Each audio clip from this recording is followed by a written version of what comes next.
Exhausted and surrounded by blue flames, he struggles to count his kills, already 3,000. His blade sinks into another creature's flesh, the kill count climbing into the tens of millions. A reptilian beast is instantly decapitated, the number ticking up once more. With every swing of his glowing blade, another life is extinguished from the horde. Beast after beast falls before him, a werewolf and a clawed demon cut down in a single motion. This battlefield is a blur of claws and fangs, all meeting the same swift end. And still he fights on, a blue phantom of death in a sea of red monsters. His weapon is now permanently tainted by the endless slaughter he has committed. This endless war makes him question how it all began, how the world fell apart. A memory surfaces, feeling like it is from another lifetime entirely. This scene shifts to a peaceful night in the city before everything changed. A young girl, full of innocence, points up to the sky at something strange, but the moon is twisting into a swirling, unnatural vortex of red and gold. In an instant, a gateway to another world rips open in the night sky. Down below, the unsuspecting crowd mistakes the terrifying sight for a simple lunar eclipse. One man with a telescope gets a closer look, his face frozen in disbelief, because what he sees is not an eclipse, it is a horde of monsters waiting to descend. An entire army of grotesque creatures prepares to pour out and unleash chaos upon the world. Deep within that monstrous dimension, a hidden key was the only thing that could shut the door. But if humanity failed to find it in time, an apocalyptic calamity was inevitable. In a world under siege, a group of chosen superhumans called the Awakened emerged, their sole mission being to find the key that would stop the endless monster horde. And one warrior vows to carve a path through the chaos for his comrade to find it. Trusting his team, the red-haired fighter leaps forward into the unknown depths, where he finally discovers the ornate, glowing key they have been searching for. He reaches a serene, watery chamber, questioning if this place is truly safe. But without hesitation, his hand closes around the artifact, securing their only hope. Confirming its purpose is to shut down the dimensional space once and for all. And outside, the ominous, cracked moon begins to heal as the world watches in awe. But a dangerous thought crosses his mind. What if he turns it the other way? This discovery changed everything. The key could not only close the gate but open it, transforming a world-ending disaster into a new era of wealth for the Awakened. 5 years later, the world is completely different, now dominated by these dungeon raids, where a young, powerless man is held at the mercy of a powerful Awakened. Surrounded by his supposed allies, he knows he is just an ordinary, disposable person, and in their eyes he is nothing more than an insignificant ant to be discarded. His body smashes into the earth below with a bone-shattering impact. Just as he is about to welcome death, he finds himself surrounded by monsters. But then a mysterious locket appears before him, showing a smiling woman inside. And in that moment of despair, his redemption appears, a woman he calls Jin Yu. He screams as the power he always wanted surges through him in a torrent of fire. But this incredible strength came at a terrible price, leaving him with lasting regret. This scene shifts to a new, perilous location, the Mound of No Return dungeon. Inside, a lone swordsman battles a monstrous arachnid with a powerful, glowing strike, his attack slicing clean through the creature's eye with brutal finality. Watching from the sidelines is a young man, completely stunned by the display of power. His companions quickly snap him out of it, reminding him they have a job to do, and the logistics team leader barks orders for everyone to get moving immediately. This is Fang Wanji, a 19-year-old just trying to get by on the dungeon's support crew. A job created because Awakened must kill monsters before the dungeon membrane vanishes. His team is responsible for supplying the fighters and harvesting materials from fallen beasts. But it is a dangerous role, as any monster that slips past the front lines is a death sentence. As a regular human, Fang Wanji knows he is an anomaly here, finding nothing of value in the carcass. Nearby, an exhausted fighter reveals he is only taking this risk for someone named Jin Yu's hospital fees, and when he desperately calls for water, Fang Wanji is immediately there to provide it. This fighter scoffs at the bottle, disgusted by the monster blood on Fang Wanji's hands. Undeterred, our boy offers water to others who just whisper about him being trash. He then approaches their leader, a man called Brother Kun, offering him a drink with a smile. But the man just stares down at him, his gaze cold and utterly dismissive. In the next instant, he smacks the bottles from Fang Wanji's hands, spilling them on the rocks. A brutal kick sends our boy flying as his attacker screams in rage. This red-haired leader orders his men to unleash their fury on the kid. And his cronies immediately swarm him with a barrage of vicious blows, leaving him dazed on the ground, questioning why this ambush is happening. Without a word, a heavy boot grinds his face into the rocky terrain, his tormentor sneering down, mocking him for daring to question their authority. A surge of power emanates from the leader's foot, shaking the very ground, and with a single stomp, he cracks the earth open in a show of force. Brother Kun yanks him up by the hair, ignoring his pleas of mistaken identity, dragging him to the very edge of the newly formed, perilous cliff. This leader finds his victim's desperate denials amusing in the face of death, revealing he knows his name is Fang Wanji, confirming this is no mistake. He holds Fang Wanji over the abyss, his reputation the true reason for this execution, and with a final shove, our boy plummets into the darkness below, screaming. Kun and his lackeys watch him fall, mocking his supposed cowardice to the end. To ensure no trace is left, he prepares to destroy the instant's dungeon key, causing the entire dimension to violently collapse in on Fang Wanji's falling body, burying him under an avalanche of stone and debris in a final, crushing impact. Yet beneath the rubble, his eyes flutter open, shocked to find he is still alive, only to see a monstrous, sharp-toothed beast looming over him in the darkness. Trapped within the collapsing dungeon, Fang Wanji finds his body is completely unresponsive. Suddenly, a massive clawed hand slams down, crushing him against the jagged rocks, but the first beast is swatted aside by an even larger, more terrifying creature. This new monster inadvertently saves him, leading to a brief moment of false hope, because his rescue was a fluke and the scent of his blood has drawn an entire horde. Completely surrounded and still wounded, he knows there is no way to escape this time, and even a small, flying creature lunges at him with a screeching cry, infuriating Fang Wanji, who grabs the tiny beast by its head with bloody hands. With a roar of defiance, he hurls the creature away, refusing to be bullied. But the small monster smacks directly into the eye of a much larger predator, which lets out a furious howl of pain, its attention now fixed on our boy.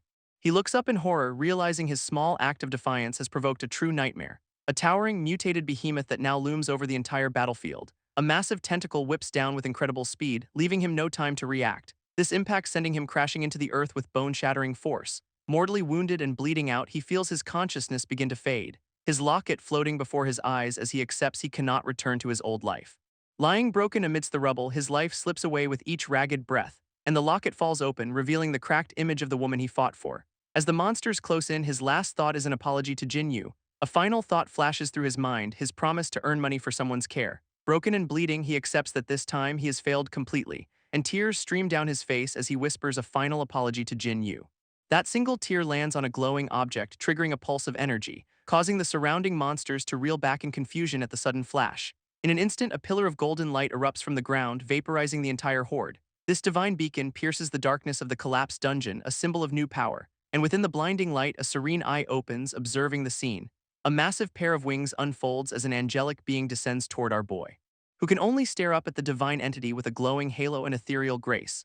A system prompt appears, offering to bestow upon him the sacred angel talent, and the angelic being clarifies the terms: the giver will lose the talent forever. Her hand gently touches his forehead as she calls him by a familiar name, Zyojai. In that moment, a torrent of golden power surges directly into his being, as she entrusts her power to him, urging him to live a good life with her gift.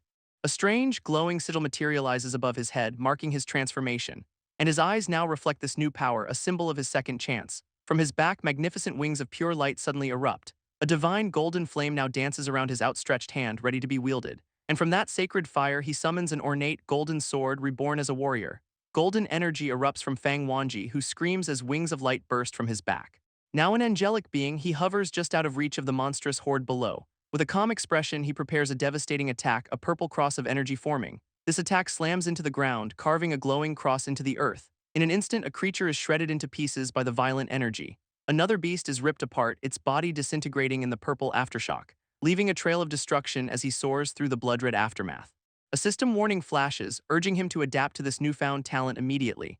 His eyes narrow with focus, the raw power still settling within him, surrounded by the dismembered remains of the creatures he just annihilated. But another beast emerges from the shadows and he orders the escaped monster aside. A towering, one-eyed abomination confronts him and he defiantly announces his presence. Soaring upward, he meets the creature head-on with a powerful, glowing strike. Yet another warning appears, signaling his new power is already nearing its limit. This beast retaliates by firing a concentrated beam of destructive energy from its maw, forcing Fang Wanji to block the immense blast with his sword and halo. This sheer force of the attack begins to overwhelm him, his power being suppressed, and in that moment of struggle, he remembers he is just an ordinary person, looked down on by the awakened. A critical system error flashes across his vision. His body and this talent are incompatible. He realizes that even with this incredible power, these monsters are still determined to kill him. A critical system alert flashes, warning that the awakened's resentment is causing a total collapse. Inside his mind, a digital interface in his eye confirms the catastrophic failure, and his rage manifests as a winged form, vowing to kill everyone who wronged him. Multiple error messages cascade across the screen, signaling the system is beyond recovery, followed by a blinding flash of impact as something strikes him with immense force.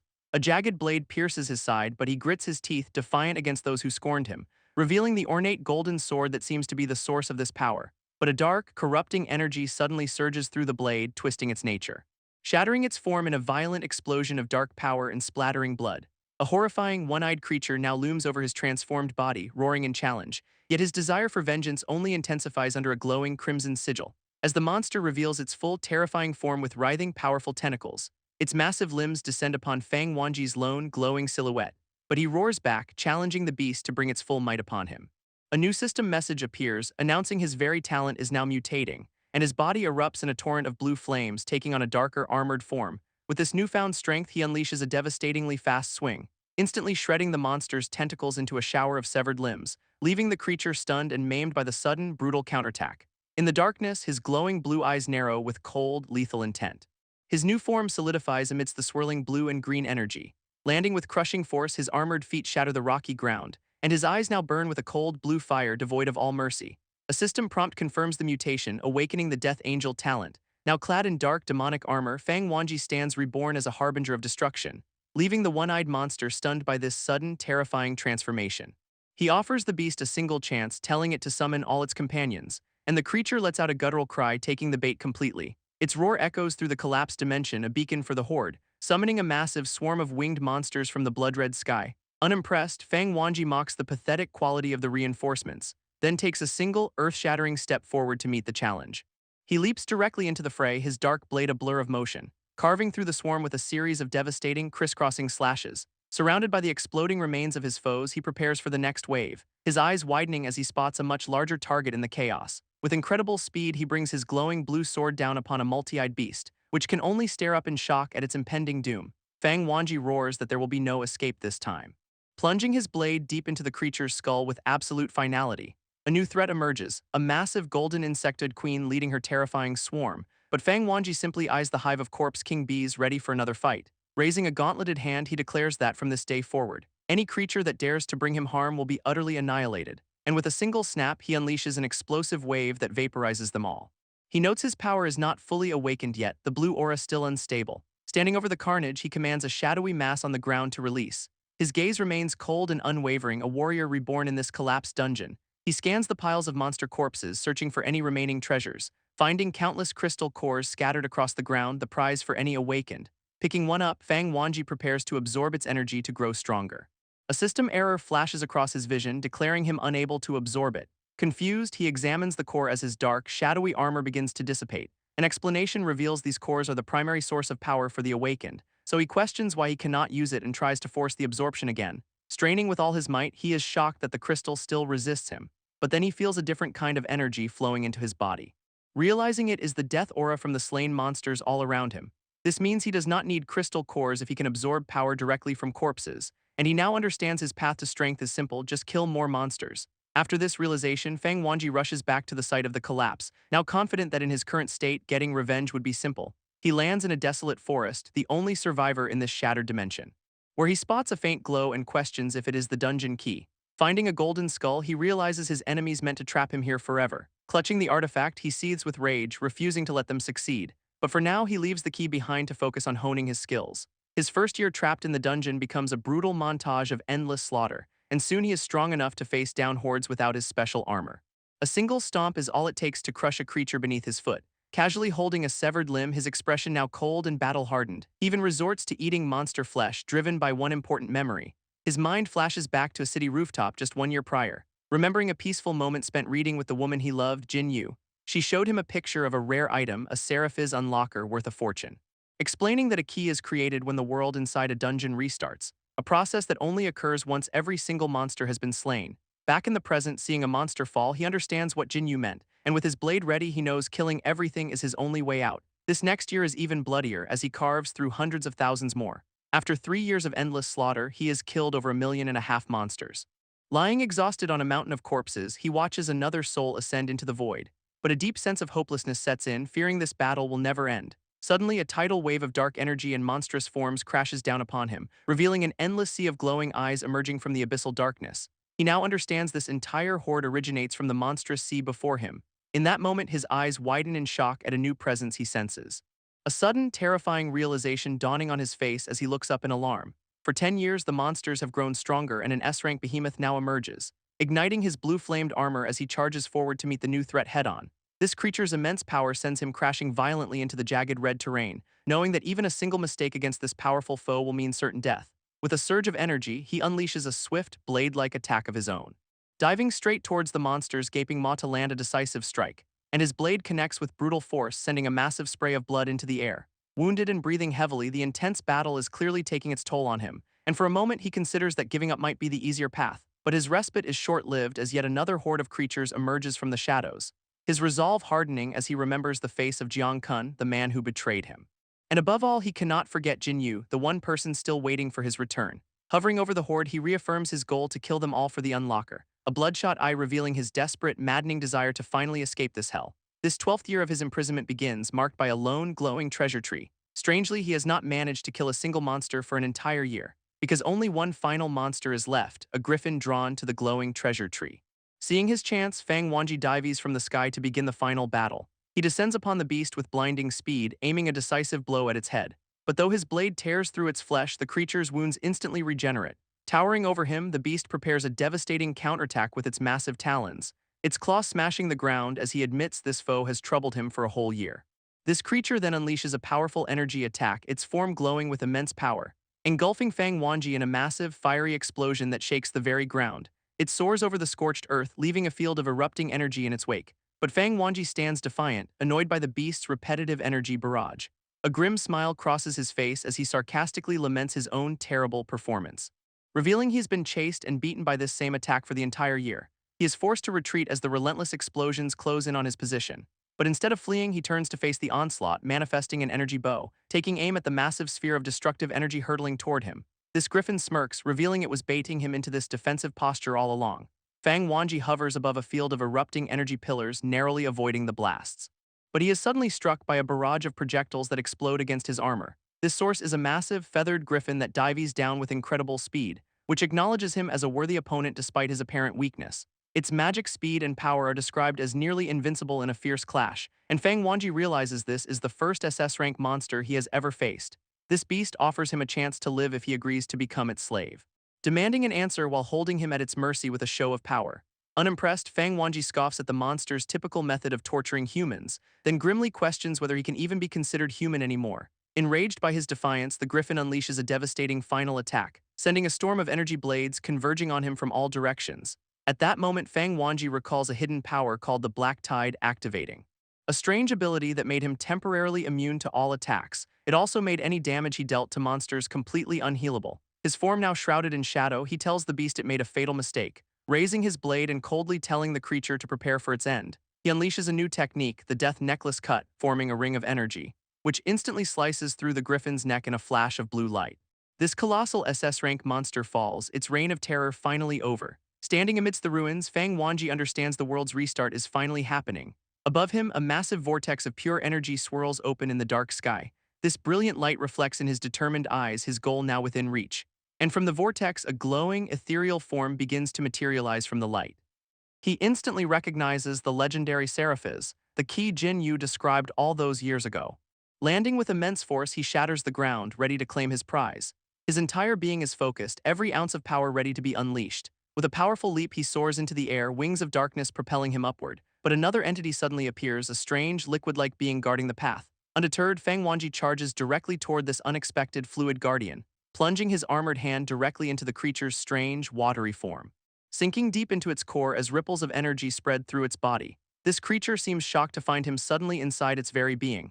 A strange cry echoes from the entity, its form destabilizing around him. Trapped within, he commands the guardian to give him what he came for. His patience gone, Fang Wanji roars his demand, his eyes burning with blue fire. This liquid being writhes in agony under the force of his will.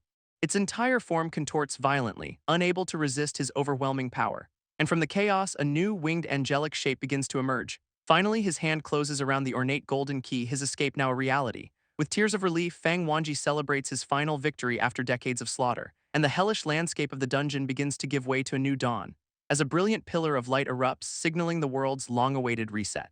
He finds himself standing alone in the center of a massive, smoldering crater, looking around in disbelief as he questions if he has finally returned to the real world. This desolate emptiness makes him wonder if he is still trapped in the dungeon after all. His thoughts are cut short when a tusked monster suddenly lunges from the shadows. He barely manages to block the attack, sustaining a minor injury in the process. Infuriated that he must still fight after believing he had killed every last monster, with a powerful leap, he brings a makeshift weapon down on the creature's head, felling the wild boar in a single decisive strike that ends the immediate threat.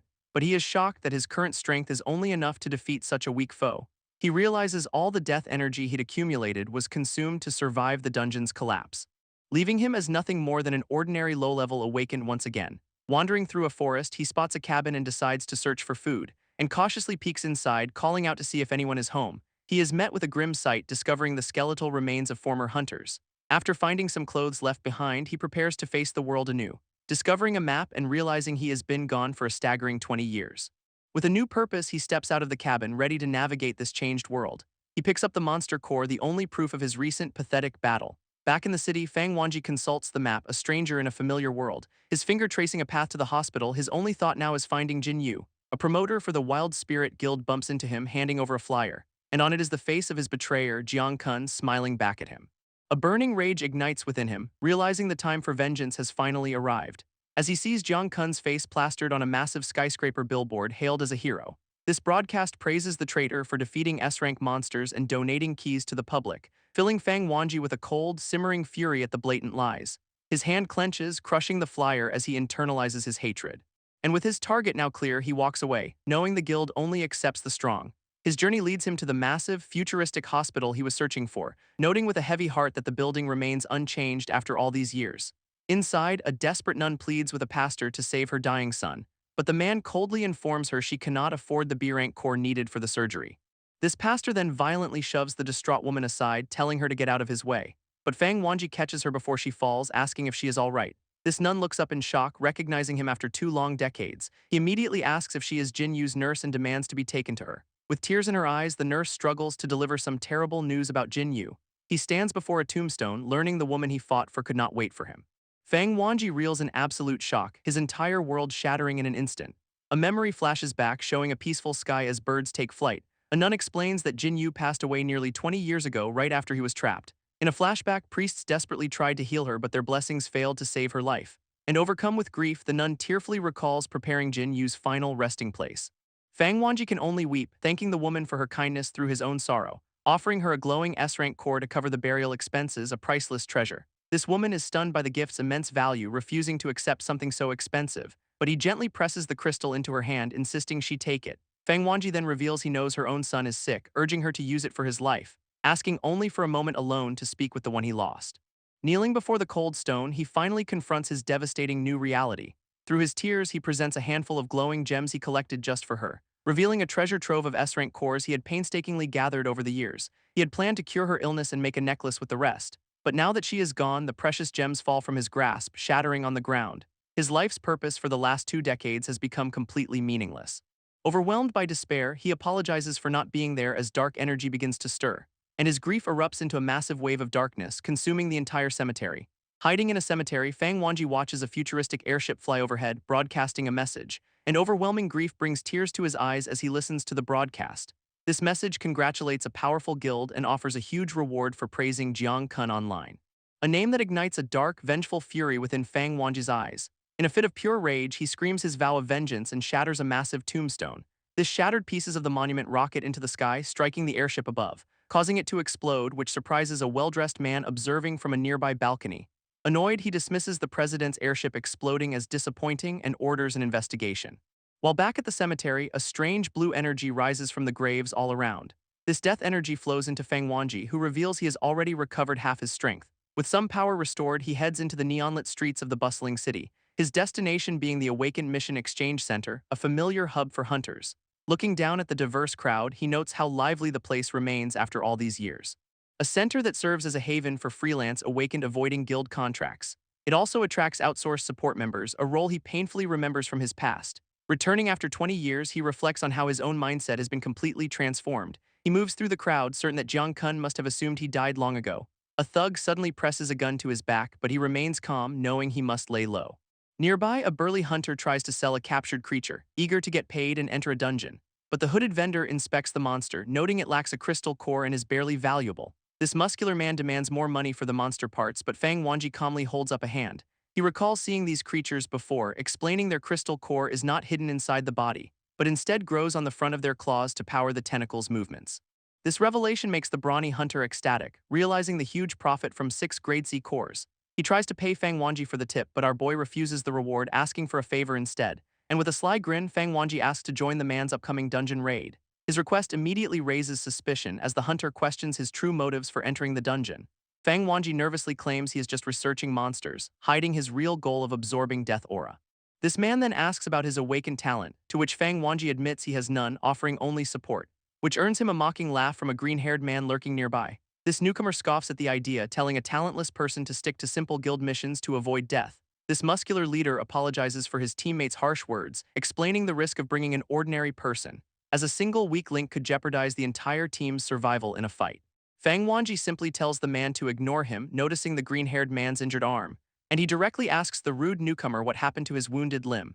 This leader mockingly reveals his teammate was injured failing a guild test, exposing his own lack of talent, infuriating the green-haired man who curses him for being a blabbermouth. He reveals the wound is poisoned by a reptile, requiring a costly priest to heal. Then he glares at Fang Wanji, questioning how he could possibly know how to treat it. In response, Fang Wanji simply offers a knowing and confident smile. Fang Wanji approaches the vendor, asking for a single monster nail to treat the wound, and the green-haired man scoffs as he is told to swallow the ground-up remedy. But our boy reveals the nail was a distraction. He used his death aura to neutralize the poison, leaving the rude newcomer stunned as he unwraps his arm to find it completely healed. This muscular leader is ecstatic, grabbing Fang Wanji and welcoming the researcher to the team, though he insists they find one more talented person before entering the dungeon for safety. At that moment, a strange red energy swirls around Fang Wanji's shirt, unnoticed by the group, as a man in white armor dials a contact labeled Big Boss on his phone. This boss on the other end panics, asking if his son has been found, but the caller has intel instead, explaining he saw someone wearing the son's clothes and can even smell his scent on them. But his tone shifts ominously as he clarifies the nature of the scent, revealing it smells less like his son and more like his son's corpse. This boss orders him to follow the group closely and report back immediately, so the man in white approaches the team, asking if they still need another member, proudly declaring his talent is super senses and that he is an archer. With the team seemingly complete, the leader touches a glowing buckle on his belt, summoning a massive, ornate greatsword as he announces it is time to go. But Fang Wanji silently counts, confused why the leader said 5 when there are only 4. Deep in a forest, the team arrives to meet their final member, a lone, red-hooded person, whom the leader teases for always arriving first, but they simply state a dislike for crowds. A young man joins the group, questioning if the hooded woman is their 5th member, who is secretly hiding her true demonic nature behind a mysterious facade. This newcomer immediately identifies her, declaring she is a monster in disguise. Another teammate notes her camouflage is perfect, fooling even their archer's enhanced senses. But after killing 40 million monsters, Fang Wanji's instincts cannot be deceived. He senses no killing intent from her, a first in his long and bloody experience. And with the team now complete, their leader holds up a key to begin the raid. This key is crownless, signaling a low-level dungeon with no truly vicious creatures inside, which he activates, causing a swirling blue vortex to materialize before them. This 5 hunters stand silhouetted against the portal, ready to enter the unknown. Their muscular leader takes charge, telling everyone to keep up as they head in, while Fang Wanji follows the disguised monster, contemplating this strange turn of events. Just then, the green-haired man tries to stop him, warning him not to throw his life away. But a flash of cold fury from Fang Wanji silences him with a single command. This sudden intensity sends a chill down the man's spine, leaving him utterly terrified. And he stumbles back, muttering that our boy does not know what is good for him. Fang Wanji remains resolute, knowing danger awaits him whether he moves forward or back, and with his mind made up, he steps toward the portal, ready to face what is inside, walking into the blinding light of the dungeon entrance without a second's hesitation. This portal vanishes behind him, leaving only the quiet forest in its wake. Fang Wanji finds himself inside a fiery volcanic dungeon, poised for the hunt to begin. This muscular team leader begins the mission briefing for his newly assembled party, warning them about the lethal heat and toxic gases pervading the cavernous dungeon. Their primary targets are molten dogs, whose cores and molars are extremely valuable loot. As the physical combat specialist, the leader pairs himself with the team's mage, Akui. This crowd controller, Mozaiakin, is then assigned to work alongside the nervous archer, leaving Fang Wanji with the simple, demeaning task of collecting the monster loot. Just as he finishes speaking, the mage spots a horde of monsters approaching them. With only a 10-hour time limit, the leader orders the team to move out immediately, and a pack of snarling molten dogs charges forward, their rocky hides glowing with intense heat. One of the creatures lets out a vicious hiss, its wide maw filled with jagged teeth. Seeing this, the leader shouts for his partner and leaps into the fray with his greatsword. His powerful swing carves through a monster in a fiery blast of rock and lava, while dark projectiles rain down from above as the mage prepares her own powerful spell. Akui channels her energy, summoning a devastating frostbolt volley to annihilate them, unleashing a swirling vortex of pure ice magic directly at the incoming horde. Countless frozen shards materialize, raining down upon the fiery beast from the sky above. This ice projectiles easily pierce through the monster's tough, rocky exteriors with lethal force. In an instant, the entire pack of molten dogs is frozen and shattered into pieces. This mage then smirks at Fang Wanji, ordering the researcher to quickly collect the materials. Inside a fiery dungeon, Fang Wanji carefully pries a tooth from a massive monster's jaw. Holding the bloody tooth, he accepts this humiliation as a necessary step for his plans. Mission accomplished, he quietly sneaks away from the slumbering beast across the treacherous lava field. But his escape is cut short as his eyes widen in alarm, sensing an unexpected presence. Two of the lava creatures have awakened, now looming over him with menacing intent. Nearby, a blonde swordsman and a mysterious hooded figure also navigate the dangerous dungeon, and the swordsman internally complains, wondering how he got roped into teaming up with her. Their distraction proves costly as they suddenly find themselves completely surrounded by the monsters. This swordsman panics, realizing his brief distraction has led them straight into a deadly trap. In sharp contrast, the hooded woman remains perfectly calm, telling him to wait for her command.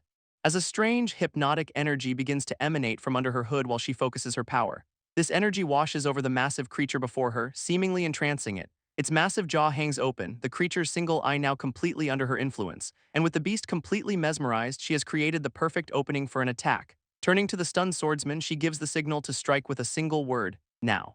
He receives precise instructions, identifying the number of targets on his left and right, while the hooded woman feeds him a dizzying array of complex angles for the shot. Trusting her calculations completely, he lets loose a powerful, glowing arrow, his shot flying perfectly straight into the gaping maw of the hypnotized lead monster, and it ricochets with impossible precision, striking down multiple other creatures in one brilliant move.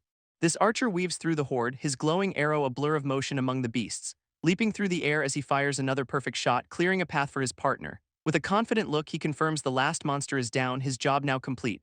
Elsewhere, the muscular leader and the mage are in a fierce battle, tallying their kills. While Fang Wanji stands motionless amidst the carnage, the leader's laughter echoing through the cavern. He internally scoffs at these weak monsters, noting that even they provide a sliver of his death aura. This mage Akui mocks his inaction, assuming the blood has left him paralyzed with fear. To prove her point, she unleashes a powerful frozen lance at an approaching creature, this icy projectile piercing its skull, causing the beast to howl in agony. Its eye glares with pain and rage, the frozen shard lodged deep within its head. And a look of alarm crosses Fang Wanji's face as he realizes her critical mistake. He screams at her to stop using magic, warning her to let the leader finish it off instead. Infuriated, Akui tells him not to order her around just because he helped the team earlier, and ignoring his warning, she unleashes an even stronger ice spell called Frost Roar, a wave of freezing energy washing over the monster, encasing it in a tomb of ice. In seconds, the creature is frozen solid from head to toe, seemingly defeated. But Fang Wanji grits his teeth, explaining that a non-lethal magic attack risks a dangerous mutation. Just as he says it, the ice shatters, revealing a terrifying new form beneath. This creature has evolved, its body now a grotesque mass of rock and rage, shocking the mage. This newly mutated beast towers over the stunned Akui, who now realizes the gravity of her mistake. This team's mage, Akui, decides to attack first, summoning a powerful glacial halberd. His icy weapon soars through the cavern with incredible speed and force. It shatters against the monster's hide, piercing deep into the molten rock. But the attack only enrages the beast, its massive eye glowing with fury. A terrifying lava titan emerges from the ground, letting out a deafening roar at the mage. And just then, Fang Wanji steps in, a strange blue aura flaring around his hand. This mage is sent flying helplessly through the air by the monster's power. Their leader watches in shock, wondering when his teammate learned to fly. But it is Fang Wanji's energy that gently lowers the terrified man to the ground. Akui immediately begs his boss to retreat, claiming the creature is too powerful for them, an idea the leader furiously rejects, refusing to leave without their hard-earned profit. He then calls on Mozaiakin, ordering the crowd controller to subdue the monster. She tries to use her power, but admits the beast is too strong to be fully controlled. This mage once again pleads with his leader to escape while they still can, but his voice trails off as Fang Wanji's blue aura begins to envelop him completely, leaving the leader confused as his teammate walks past him like a puppet. Both he and Mozaiakin can only watch, wondering if the mage has lost his mind, as Akui floats directly toward the monster's glowing core, ignoring all warnings. In the shadows, Fang Wanji reveals his control, manipulating the mage with his aura. He then sends the helpless man flying straight into the creature's heart as a living bomb. A massive creature's maw gapes open, its fleshy core pulsing around a single, glowing eye. Screaming in terror, a blonde-haired teammate is flung like a projectile straight at the monster's limb. Its single eye glows an ominous red as the fleshy maw begins to contract. But Fang Wanji sees his opening, knowing the creature's attack has a cooldown. Channeling his death aura, he prepares to manipulate the situation from afar. And suddenly, a massive dark sword materializes in the terrified man's hands, leaving him staring in disbelief at the weapon he now inexplicably holds. Utterly baffled, he has no idea where this mysterious blade even came from, but he is unable to resist as it drags him downward with incredible force. This unwilling warrior plummets straight into the monster's closing maw, screaming all the way down, and the blade erupts from the creature's back in a shower of rock and fire, causing the massive beast to split in two and violently explode. Fang Wanji reflects on his imperfect control, admitting it is hard to manipulate people with death aura. while the archer pants heavily, still reeling from the terrifying experience. Staring at the monster's remains in utter disbelief that he was responsible, this muscular leader appears praising the archer for his hidden ace, admitting he was scared, and the archer plays along, nervously claiming that tough fights have made him stronger. From a distance, Fang Wanji smirks, amused at how easily the guy is taking the credit. With a 10-hour mission done in 3, the leader asks the team what they should do next. Then he hesitates, mentioning he has a suggestion but seems unsure if he should voice it. This muscular leader reveals their dungeon key was cheap because it is notoriously deadly. Inside lies an unexplored cave, a death trap where every previous explorer has perished. He suggests they brave the cave now, confident in Akui's power, much to her horror. But Fang Wanji calmly extinguishes a flame on his finger, signaling his approval. Taking this as a sign, the leader eagerly announces they are heading into the deadly passage, and the team approaches the ominous, skull-shaped entrance to the cavern. Standing at the threshold, the 5 hunters prepare to venture into the fiery depths, their leader warning them to stick together through the complex and dangerous terrain.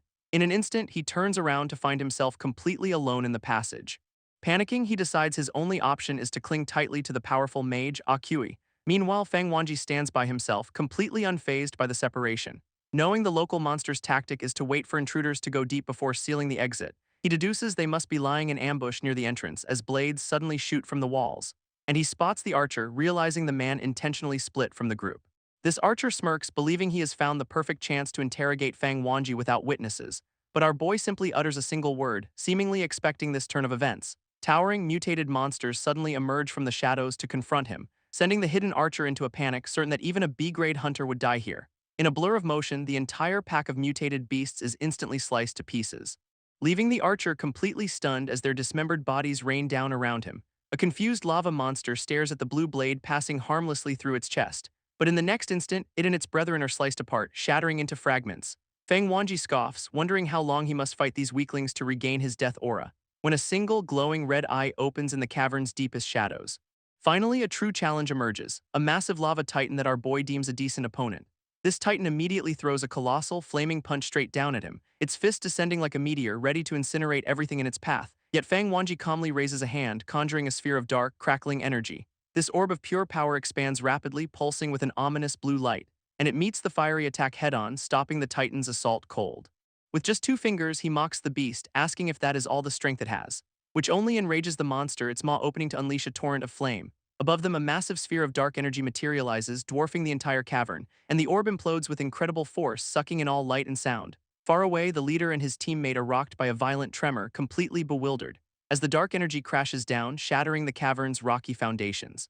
From the rubble, wisps of dark power rise from the defeated monsters, flowing directly into Fang Wanji as he descends from the air, absorbing their essence. This hidden archer trembles, realizing this kid is a monster he cannot possibly fight for his boss. Suddenly, Fang Wanji's head snaps around, sensing the archer's presence as he demands to know who is there. This archer's hiding spot is compromised, and he curses his bad luck. Before he can react, a blur of blue energy tears through the monster remains. Looking up, the archer sees Fang Wanji descending, certain his own end has come. Our boy lands directly in front of the archer, who is completely baffled by this sudden appearance. With a furious shout, Fang Wanji grabs the archer, asking if he really thought he could hide. But his target is not the archer, it is a mysterious red-hooded woman he is now choking. She struggles against his grip, trying to draw her sword as he mocks her resistance. His grip tightens, drawing blood from her lips as she glares back defiantly. At that moment, a horned woman appears, revealing she also wanted to kill someone named Jang Kun. She then points out the eavesdropping archer, demanding an explanation from Fang Wanji. Our boy remains silent, calmly processing this new arrival and her accusation. This horned woman offers a deal. She will spare his life if they pretend this never happened. Without a word, Fang Wanji turns and walks away from the still-stunned archer. Suddenly, the red-hooded woman he just attacked is standing behind him, sword drawn. She questions his actions, her eyes wide with confusion and a hint of suspicion. He casually presents a crystal core, claiming he is just support staff extracting loot. 5 hours later, the team emerges, with one member praising Akui for scaring the monsters away. This leader asks Fang Wanji if he saw anything unusual, to which our boy innocently replies number elsewhere in a seemingly peaceful forest. Several rabbits play undisturbed in the sunlight, but their peace is shattered by a glowing orb of energy materializing above them, sending them fleeing in terror. After the mission, the leader demands everyone present their gathered materials. Offering a paltry few crystals, Fang Wanji earns the leader's scorn for his small contribution, but he secretly pockets the rest of his haul, hiding his true earnings from the team, before suddenly revealing a massive pile of crystals that leaves the leader utterly stunned. Overjoyed by the unexpected wealth, the leader offers to buy everyone a celebratory drink, but Fang Wanji coolly declines the invitation, stating he will be taking his leave now. As he departs, the suspicious archer makes a phone call telling someone they will proceed. He reports to his boss, requesting a massive payment to capture his son's killer. Alone in the woods, Fang Wanji notes his death aura barely grew, needing a greater challenge. His thoughts are cut short as a golden fist suddenly flies directly at his face, a powerful blow sending him hurtling backward through the air with incredible force. His attacker mocks him, questioning if he can fight back using his own death aura, but the energy attack is unexpectedly absorbed by a swirling vortex of golden runes. Fang Wanji stares at his hand, confused why his opponent's skills seem to counter his own. A new team of hunters emerges from the forest, their powers already flaring to life. This archer reveals himself, admitting he brought these experts to deal with him personally. He draws his bow with a smirk, promising that he will not actually kill him. Instead, he will just be breaking his arms and legs before taking him in. With his arrow aimed, the archer prepares to fire at the lone, unmoving Fang Wanji. But our boy's eyes and hair suddenly erupt with a powerful blue aura, revealing his true power. This archer chants a complex spell, golden runes swirling around his hands. Suddenly, Fang Wanji realizes his opponent has completely vanished from sight. A massive binding circle of red runes then materializes at his feet, trapping him. From his hiding spot, the archer completes his incantation, unleashing frenzy arrows. Countless magical arrows erupt from the ground, impaling Fang Wanji from all sides, and these projectiles transform into bindings, whipping him violently through the air. Taking careful aim, the archer challenges him to dodge the finishing blow. But with impossible speed, Fang Wanji snatches the arrow right before it hits his eye. This archer just smirks, revealing he is holding a detonator for a hidden trap. His special arrow then detonates, engulfing the area in a blinding flash of light, leaving Fang Wanji completely disoriented and temporarily blinded by the blast. In his moment of weakness, a cage of glowing red bones materializes to trap him. A woman with red energy and a man with orange hair appear, impressed by his resilience. While the archer warns his companion Shangti to keep their captive alive for questioning, Shangti just grins menacingly, reassuring the archer with a simple "do not worry." He then slips on a pair of heavy metal gauntlets, preparing for a brutal beatdown, adding that he cannot guarantee their prisoner will be able to speak when he is done. But before the punch lands, Fang Wanji spits out a small, sharp projectile. This tiny object shatters the man's reinforced gauntlets on impact, stunning him completely. Shangti collapses to the ground, his hands mangled and useless, screaming in agony. Still trapped within the cage of bones, Fang Wanji endures the crushing pressure, and the red-clad woman stares in disbelief at her partner's sudden defeat. Enraged, she unleashes her own crimson energy, preparing to strike him down herself, taunting him for daring to fight her with such a meager display of power. She lunges with a powerful kick, demanding he stop playing around, but he blocks it easily. This sheer force of his defense sends a shockwave through her body, drawing blood. At that moment, the archer casts a spell, conjuring a golden portal for a surprise attack. An arrow materializes from the rune circle, but Fang Wanji simply scoffs at the tactic, catching the projectile with his bare hand and declaring the games are over. In a flash, he redirects the arrow's momentum into a brutal punch to the archer's face. With his opponent stunned, Fang Wanji closes the distance as the archer fumbles for his bow, appearing directly in front of the terrified man with cold, glowing eyes. Before the archer can even draw his string, our boy grabs the weapon itself, and with raw strength, he begins to bend the reinforced bow frame. A surge of power shatters the weapon completely in his hands, leaving the archer speechless that his 400-pound bow was snapped like a twig. Fang Wanji grabs the man by his collar, his patience clearly at its end, lifting him into the air while demanding to know who sent these assassins. He realizes if his true identity is exposed, he will have to kill all of them. Squeezing the archer's face, he mocks him, asking if he knows whose uniform he is wearing. This hunter accuses Fang Wanji of killing the big boss's son and playing dumb. But the blonde subordinate only regrets how picking up a jacket led to this disaster. In a swift motion, Fang Wanji strikes the man, demanding to be taken to this boss. A luxurious car with a glowing emblem signals their impending arrival somewhere important, and the vintage vehicle speeds through the darkness toward its destination, where the captured hunter sits nervously beside a completely silent Fang Wanji. He reports to a man named Manager Liu that he successfully brought their target in. But the manager sharply orders him to be quiet, reminding him the boss wants no talking, which sends the subordinate into a cold, terrified sweat. Their car soon pulls up to the imposing gates of a massive, private manor, which slowly swing open against a backdrop of a starry night sky. With the path clear, the vehicle proceeds onto the sprawling estate grounds, escorting Fang Wanji down a red carpet toward a figure waiting on a throne. This big boss himself sits upon a throne of swords, exuding an aura of pure menace, his face contorted in a mask of cold, simmering rage. As the subordinate tries to offer some fawning praise for the meeting, this boss cuts him off with a chilling question about who gave him permission to speak. This terrified hunter can only cough nervously, his confidence completely shattered, while the boss glares down, dismissing him as nothing more than a brat. But Fang Wanji steps forward with a smirk, coolly greeting the powerful man before him. This man behind the ambush asks Fang Wanji if he knows why a car was sent for him, revealing he hired 5 mages to create a massive anti-talent domain to trap him, a trap he feared our boy would sense and avoid if he was not lured in. Inside the field, Fang Wanji confirms his spirit energy is completely sealed off. but he knows the situation is far more complex than a simple barrier. His eyes fall upon the boss, whose throne seems to be amplifying the domain's power, a measure taken to ensure not a single ounce of his talent can be used nearby. This traitorous archer suddenly appears behind him, mocking his apparent shock, explaining he was ordered to stay silent but used his senses to text the boss instructions. With the trap sprung, the boss finally rises from his throne, his feet hitting the floor, looming over Fang Wanji with an intimidating presence. He grabs our boy by the collar, demanding to know who sent him to kill his son. But Fang Wanji calmly denies the accusation, claiming he did not kill anyone at all, which infuriates the archer, who threatens to break his leg for talking back. A dangerous glint appears in Fang Wanji's eyes, his patience clearly wearing thin, and in a flash he breaks free from the boss's grip, catching him off guard. This archer suddenly screams in agony, clutching his now mangled hand. As Fang Wanji declares he is done putting up with this entire misunderstanding, he follows up with a devastating kick that sends the archer crashing into the pavement. But as the dust settles, strange red motes of light begin to appear on his skin. In a tense flashback, a powerful man interrogates a young captive about who sent him. This boy tries to explain, but his captor continues listing powerful guilds as suspects. Panicking, he insists he only found the item by complete accident, pleading his innocence. But the man explodes with rage, kicking the boy for shamelessly wearing his dead son's jacket. With his foot on the boy's chest, he orders hidden snipers to execute him on the spot. And in that final moment, the doomed son's eyes glow with a defiant light. This memory reveals the archer's boss standing over his son, cementing his quest for revenge. Back in the present, Fang Wanji finds himself in the exact same predicament, targeted by snipers. But a strange purple energy begins to twist around the laser sights, interfering with them, which rapidly expands into an intricate web that completely neutralizes the sniper's aim. A hidden marksman in a ghillie suit stares in confusion as his targeting system fails, while another in robotic armor finds his rifle completely entangled by the mysterious power. This ethereal web ensnares all the snipers, pulling them from their hidden positions with force, and Fang Wanji yanks them all to the ground, demanding they get down immediately. Now surrounded by his defeated assailants, he calmly asks if they are ready to listen, and the archer's boss watches from afar, realizing his security has been completely compromised. Sweating, he nervously asks Fang Wanji what he has to say now that the tables have turned. Our boy just gives him an unimpressed, almost bored look in response, casually adjusting his jacket as if the entire fight was a minor inconvenience, before pulling a white scarf from his sleeve with a deliberate, calculated motion. Fang Wanji offers to return the jacket, explaining he found it in a hunter's hut, and the archer reacts in shock, recognizing the mention of a hunter from Shiwa. He then points to a wound on his arm, claiming he got it from one of them.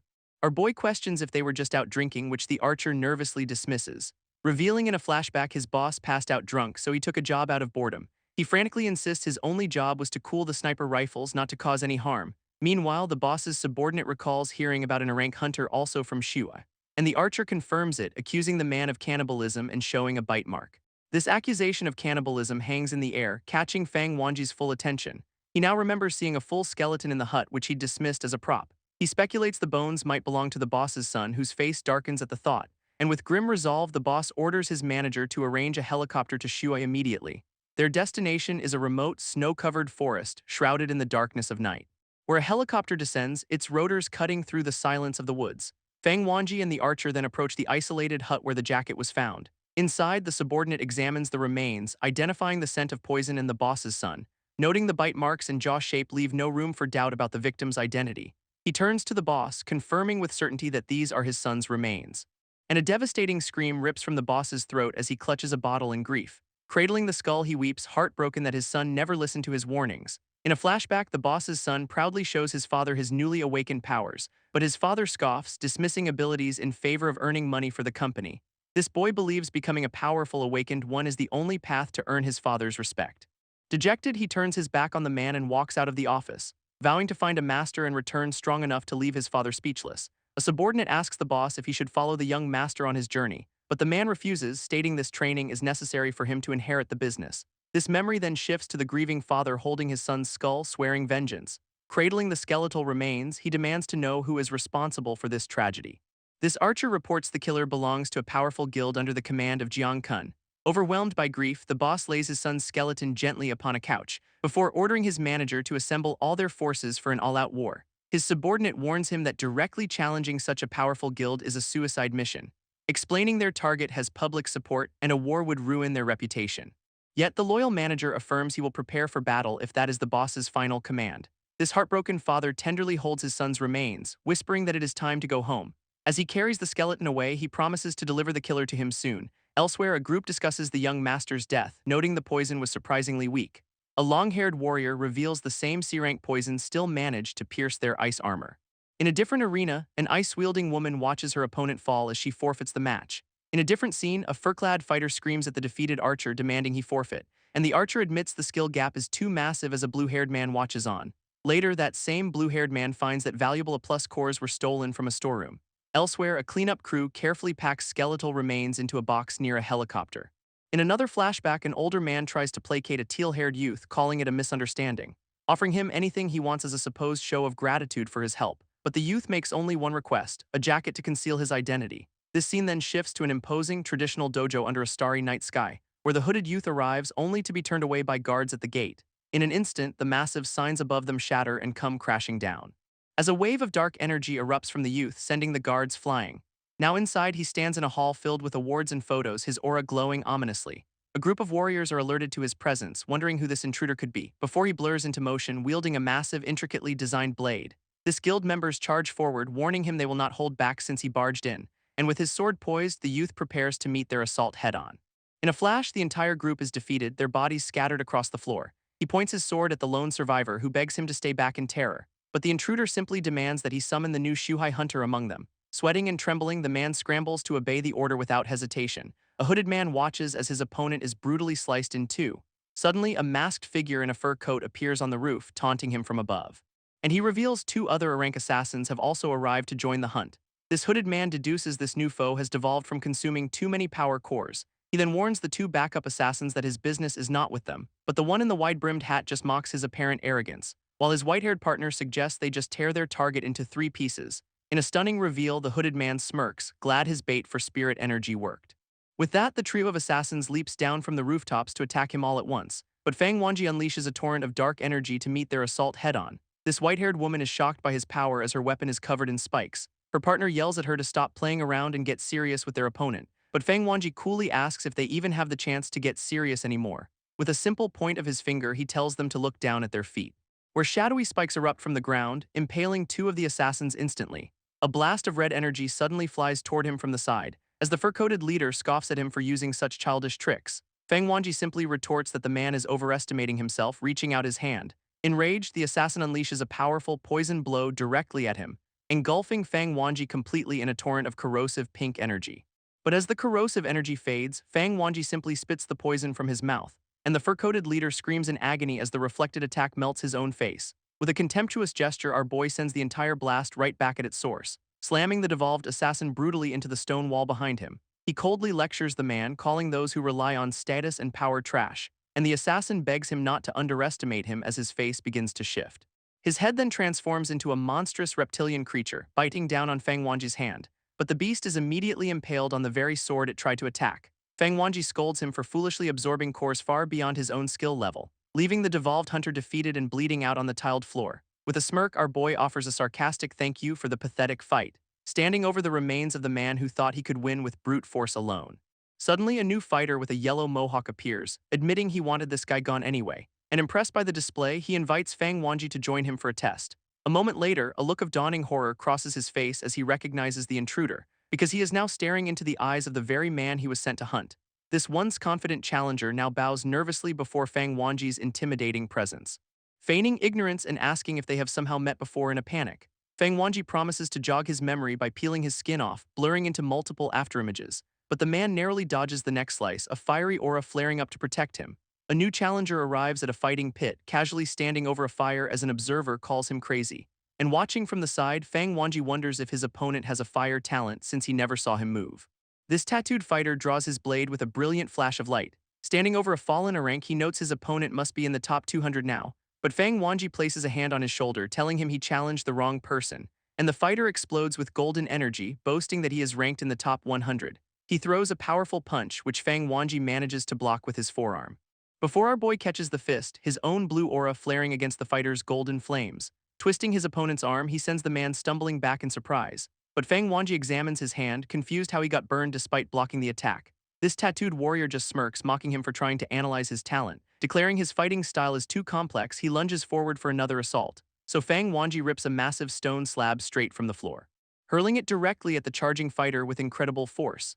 This slab cracks as a core of intense energy meets it head-on, and the tattooed warrior shatters it completely, declaring the move useless. His confidence vanishes as he suddenly spots dark, spiky constructs below him, but he still throws a fiery punch, taunting that he is not the only one with a weapon.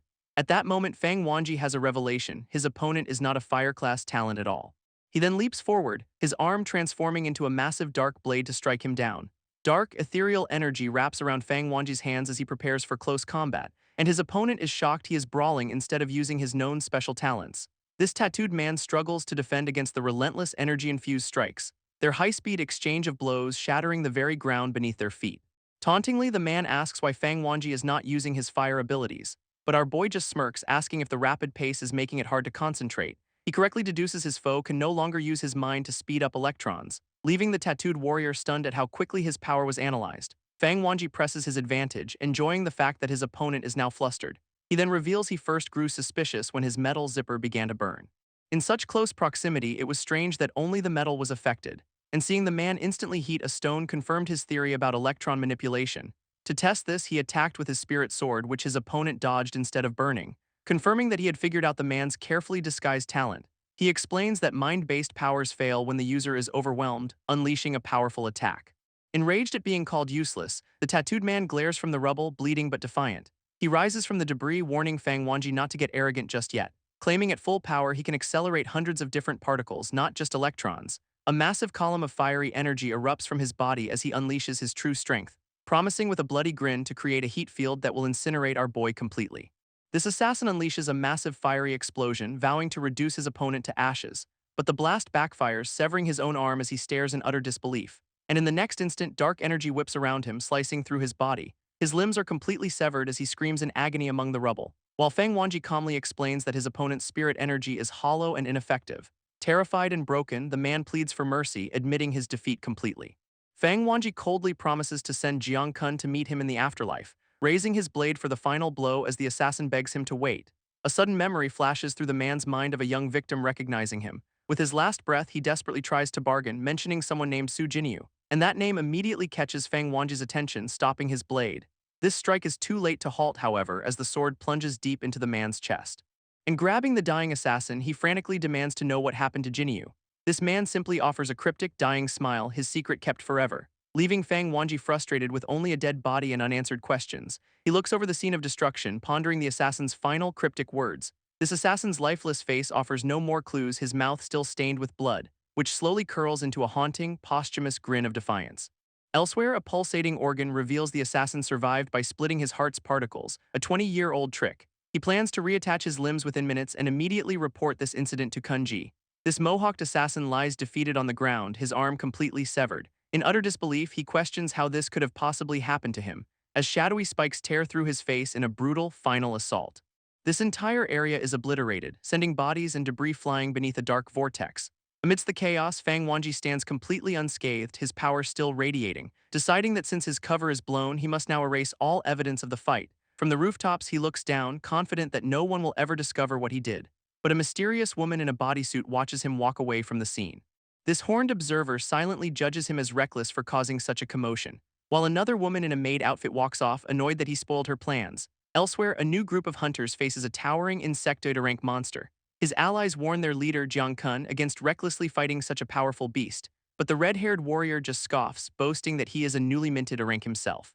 As the creature unleashes a powerful energy beam, Jang Kun prepares to show off his skills, leaping directly onto its head and slashing at its glowing red eye with his blade. He triumphantly calls for his team to record his very first rank kill, only for the monster's head to suddenly erupt around him in a flash of light.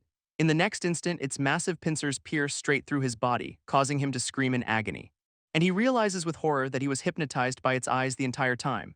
While his panicked teammates offer to get help, he bravely tells them to run for their lives. A wounded warrior stares in shock as a monstrous purple claw descends upon him, but its pincer is suddenly intercepted by a brilliant flash of golden energy, and an angelic woman catches the man, narrowly saving him from the beast's strike. This monstrous creature roars in fury as its prey escapes its grasp, while the winged rescuer soars into the sky, evading dark tendrils from below. Promising to heal him, she carries the wounded warrior to safety. A warm, golden light envelops the man as he groans in pain, and in his dazed state he wonders if he has already reached heaven. Sometime later, he awakens in bed with two companions to the sound of a ringing phone.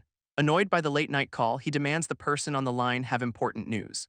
This information he receives is horrifying, causing him to leap up in shock, as he cannot believe the report that an entire house and its occupant have vanished. Furious, he orders his aides to arrange a press conference for the following morning, and the next day Jang Kun arrives at the conference to a crowd of adoring supporters. He consoles an elderly couple, promising to be their son and provide for them now, before an associate clears a path, ushering the leader onto the main stage. At the podium, he addresses the recent destruction of the Mountains Hall, promising an investigation, and feigns sorrow, claiming the loss of his comrades pains him more than anything. He then announces plans to rebuild the ruins into a welfare agency for victims' families, but the crowd erupts, demanding justice for the murderer, not financial compensation. A man with a cross-shaped scar vows to his parents to destroy their murderer, and he crushes a nameplate with a freezing grip, promising to show them his power. Elsewhere, two men watch a news report noting how someone has massively gained public support, and the older man is asked who he believes is responsible for these events. A silent, knowing glance is exchanged between the two, an unspoken understanding passing between them. With that, the subordinate agrees to bring Fang Wanji to his boss at once. However, Fang Wanji bluntly refuses the summons, stating he is not going, so the subordinate insists the boss merely wants to thank him for helping with his revenge. With a glowing eye, Fang Wanji questions how they knew it was him, asking if he left any evidence, and as a crow flies past, the man asks him to come out to discuss the matter. This camera pans to a tall stone bridge where our boy admits he is not very good at hovering, leading the subordinate to realize he has been there ever since leaving the gate. Now driving together, the man asks if Fang Wanji wants to return to where he originally lived, but our boy refuses, explaining that being in that place only makes him want to cry.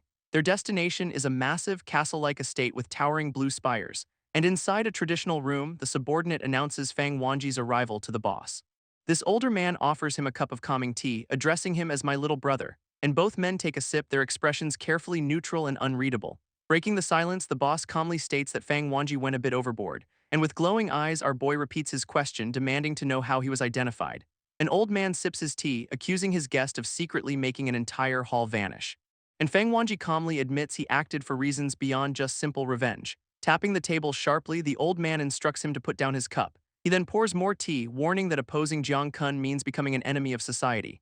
Fang Wanji's eyes flare with surprise, wondering how this man investigated his past so thoroughly, as this powerful figure questions if he can handle S-ranks or even the top hunter. With a sharp look, our boy asks if this is a warning to abandon his quest for vengeance, but the old man lights a cigarette with a smirk, declaring they will get their revenge together. Before they can act, however, he explains that they need to prepare 3 essential things. Across the table, he lists the requirements for success: a plan, allies, and money. Exhaling a cloud of smoke, the man confidently states he possesses all 3 of those things, leaving Fang Wanji to realize the simple truth in his words, feeling isolated from the world. Pinching his nose in disgust, the old man suddenly complains that Fang Wanji reeks of corpses, and he summons an attendant to escort Mr. Fang to a shower in his son's room. Once they are alone, a subordinate questions the boss about the riskiness of this new alliance, but the boss simply asks his aide if he thinks the kid looks a bit like his son. After a moment of thought, the aide agrees that there is indeed a resemblance, though he adds that the young master was more handsome as Fang Wanji is led away. Alone in the room, Fang Wanji lifts his shirt, revealing a scarred and powerful physique, before tossing his clothes aside to finally take a much-needed shower. Deciding to use a downstairs bathroom, Fang Wanji walks in, completely unaware of who is inside, and his entrance startles a woman in lingerie who demands to know who he is. Ignoring her, he steps into the shower, turning his back to the commotion. This woman's shock turns to disbelief as she recognizes him, calling him brother. Overcome with emotion, she rushes forward, crying tears of joy that he is alive. Fang Wanji is taken aback by the sudden emotional embrace from the young woman, but their reunion is interrupted by the maid placing glasses on her mistress's face. Our boy watches the scene unfold, his expression a mix of confusion and surprise. As with her vision restored, she panics, screaming about a gangster in the bathroom. In the ensuing chaos, the maid is forcefully shoved aside by her flustered mistress. Taking control of the situation, Fang Wanji calmly tells the maid to wait outside. He then questions what she is doing here as she melts into the floor like a shadow. After his shower, Fang Wanji dries off, the strange encounter still on his mind. And the maid reappears, prompting him to ask why she does not just kill Jang Kun. Revealing her true horned form, she explains that anyone approaching Jang Kun is thoroughly vetted, which leads Fang Wanji to press her for her actual plan of attack. She admits she is biding her time, waiting for an opportunity under the boss's protection, before dissolving once more to avoid arousing any suspicion from others. Later, he is offered a jacket as he prepares to leave the room. And the old man appears, revealing that the flustered woman was his own daughter. Fang Wanji explains their meeting was an accident before asking the boss for a black jacket, which causes the old man to explode in rage, accusing him of trying to confuse his daughter. Just then, an aide rushes in with urgent news about a problem with the Mountains Group Fund, pointing to a tablet that shows a list of donors with one name at the very top. And the boss stares in shock, recognizing the name as Ida from the Black Dragon Guild. Hearing that Ida wants to collaborate with a rival, the boss storms out, ordering his aide to follow, then turns and barks at a surprised Fang Wanji to come along with them immediately. Elsewhere, a mahjong game is in full swing as a player slams down a tile.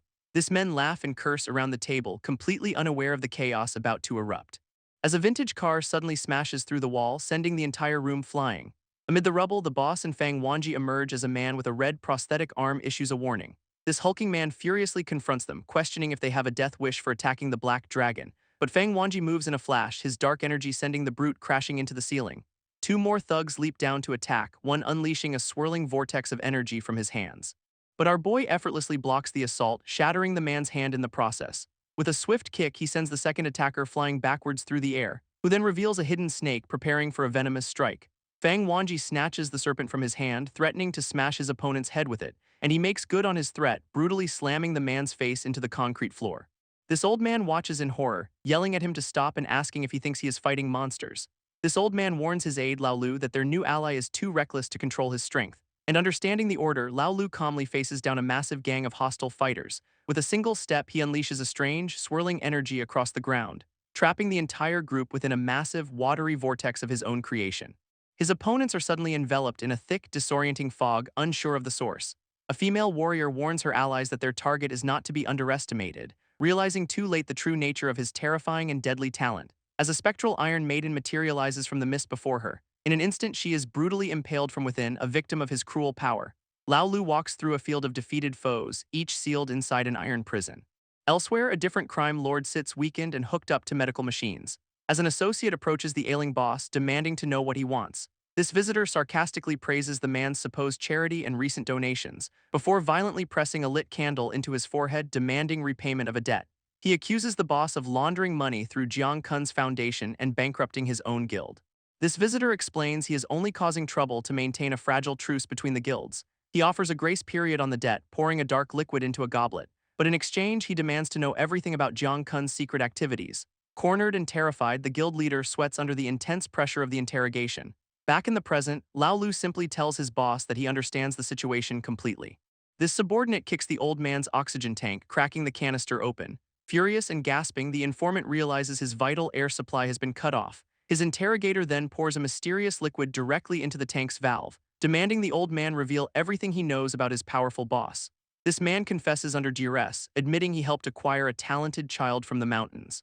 Explaining he initially believed it was to groom elite forces, but then normal children were added. He desperately claims to know nothing else, reaching for the oxygen tank, so the subordinate places the mask back over his mouth and nose. With a deep breath, the old man expresses his relief, thinking the danger has passed. But the boss suddenly appears, grabbing his head and threatening him to stay silent. With the interrogation over, the powerful man turns to leave with his subordinates. Fang Wanji watches him go, impressed by his methods and ready for the next move. Later, Fang Wanji sits alone at a futuristic bar, nursing a glowing green drink, reflecting on how long it has been since he has had alcohol, not since his time with Jinyu. On the screens above, an announcement for a charity banquet catches his eye, hosted by Jang Kun. This man's face fills the screen and Fang Wanji recognizes him instantly. Taking a drink as he remembers when Jang Kun was just an ordinary guild member. His grip tightens on the glass, questioning how the man rose to power in his absence. When suddenly a foul-smelling drink is poured directly over his head, turning to see a drunk man vomiting all over him in the middle of the bar. This drunk man's friends try to intervene as he loudly demands another round, but a long-haired stranger instantly knocks the brawler unconscious against the bar. He then scolds his fallen friend for drinking vodka while rifling through his pockets, before turning to Fang Wanji, wiping his head and offering to buy him a drink. Now sitting together, they watch an announcement for Jang Kun's charity auction play on screen, and the stranger complains about Jang Kun's fame, lamenting his own C-rank status. Fang Wanji's interest is piqued, asking what major event happened 10 years ago. His new acquaintance is stunned. He has never heard of the Great Wall Watch incident. Our boy calmly explains he was completely cut off from the world for 2 decades. Realizing there is a long story to tell, the man listens as Fang Wanji prepares to explain. A flashback reveals a younger Fang Wanji suspended in a containment pod 10 years ago, as he remembers what he was doing then, surviving in a hellish, monster-filled dimension. His only sustenance was a grotesque hamburger made from the flesh of B-rank beasts, which a younger, battle-scarred Fang Wanji devours with glowing green eyes. A grim look of satisfaction crosses his face after finishing the foul meal, his gaze hardening with the cold resolve needed to endure his brutal existence. Surrounded by a sea of monsters, he desperately wished for a life without endless slaughter. At that same time, a heart monitor beeps steadily in a sterile hospital room. where a frail, dying man refuses to eat, begging his attendant to let him go. That attendant, a younger version of the man at the bar, urges his master to stop speaking of death. In a hospital, an old patient compliments his young caretaker's physique while being fed, when suddenly a red emergency alert flashes before the old man's eyes, causing him to recoil. His caretaker stares intently at the same urgent notification, his expression hardening. This announcement calls all B rank and higher to the Great Wall Watch, a mission with no pay and extreme mortality. With glowing red eyes, the patient declares he has waited his whole life for this and must go. Elsewhere, a different master and his apprentice discuss the alert, the young man worried since he is only C rank. And the old master recalls hiding from the last call in 1937, an act of cowardice that cost him his family. Vowing to find peace, he prepares to leave, determined not to make the same mistake again. He even retrieves a legendary ice wand, confirming for his apprentice that he is serious. Intrigued by this, the young man decides to follow, trusting his master to handle the danger. With a final command, the two of them head out to answer the call to arms. They arrive at a coastal cliff where a massive army of fighters has already gathered. And the apprentice marvels that every powerhouse in the region seems to be present.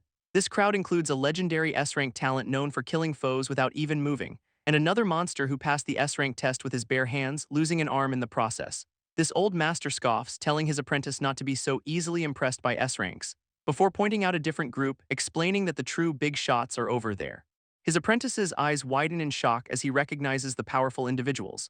Among them is Zhanghu, the formidable vice leader of the Central Guild, and beside her stands Dushi, the guild's strategic genius with an unparalleled intellect. An old master and his young apprentice are greeted by a man with a distinctive mustache, when a pale-faced man suddenly grabs the apprentice, mocking his low rank and warning him of death. This young apprentice glares back with fury in his eyes, insulted by the taunt.